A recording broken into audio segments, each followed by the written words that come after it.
In this clip, we offer a unique interdisciplinary insight, connecting ancient Jewish wisdom to modern political philosophy in an unexpected way, which is what we do at Madlik.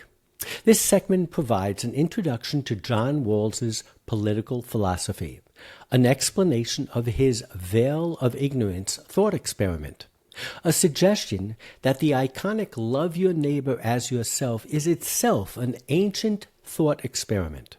And finally, we view this biblical commandment as a tool for creating a just society as relevant today as it was in the ancient Near East. If you find this intriguing, feel free to listen to the entire episode and subscribe to Madlik Disruptive Torah. Enjoy. There was a great 20th century philosopher named John Rawls.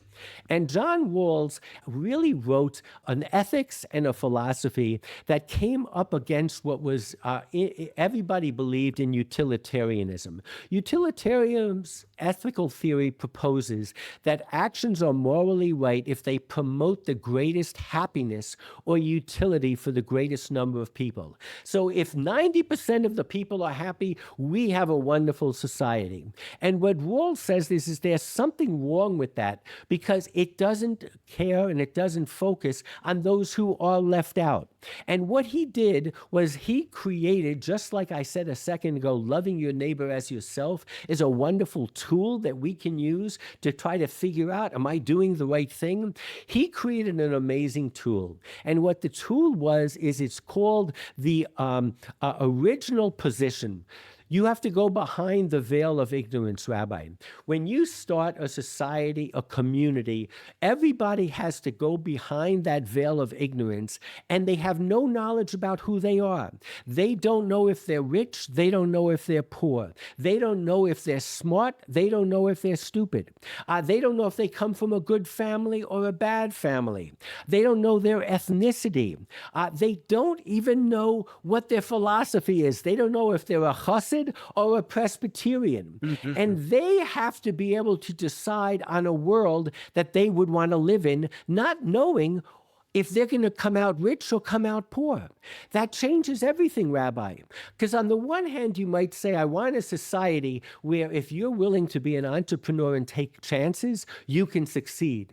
But it might also mean that if you're born without any chance or tools to become successful, there is what they call that net that can save you because, oh, for the love of God, it might be you. Right. It's a fascinating tool to be able to determine what the just society is.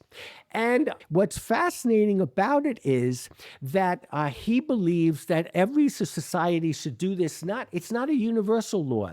He came out of the American tradition of a constitution and the Constitutional Congress. So your people, if you're starting a group, you have to come up with this, and every so often you have to re-go over it and say, are we there? And what that theory made me think about when I said you love your neighbor as yourself is, first of all, this whole reyacha point. Is it another Jew or is it anybody? The answer to this is it's someone who's part of your community. It might be only other Jews. It might be Jews and Druze. It might be the people who are living in your country who have decided we're living together. And you don't know whether you're going to be born as a Jew or a Druze. You've got to make the right society. It says kamocha. That the whole idea of the Ibn Ezra said that we have to create this concept of another. It's a thought game.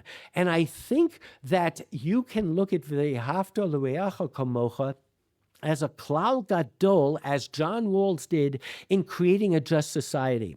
And I think, again, one of the things that he said is, and it's not a new idea, we've heard of the golden rule. You find walking in somebody else's shoes in every society. You find dan l'kav zchut, that you have to judge somebody as if you would have them judge you in every society.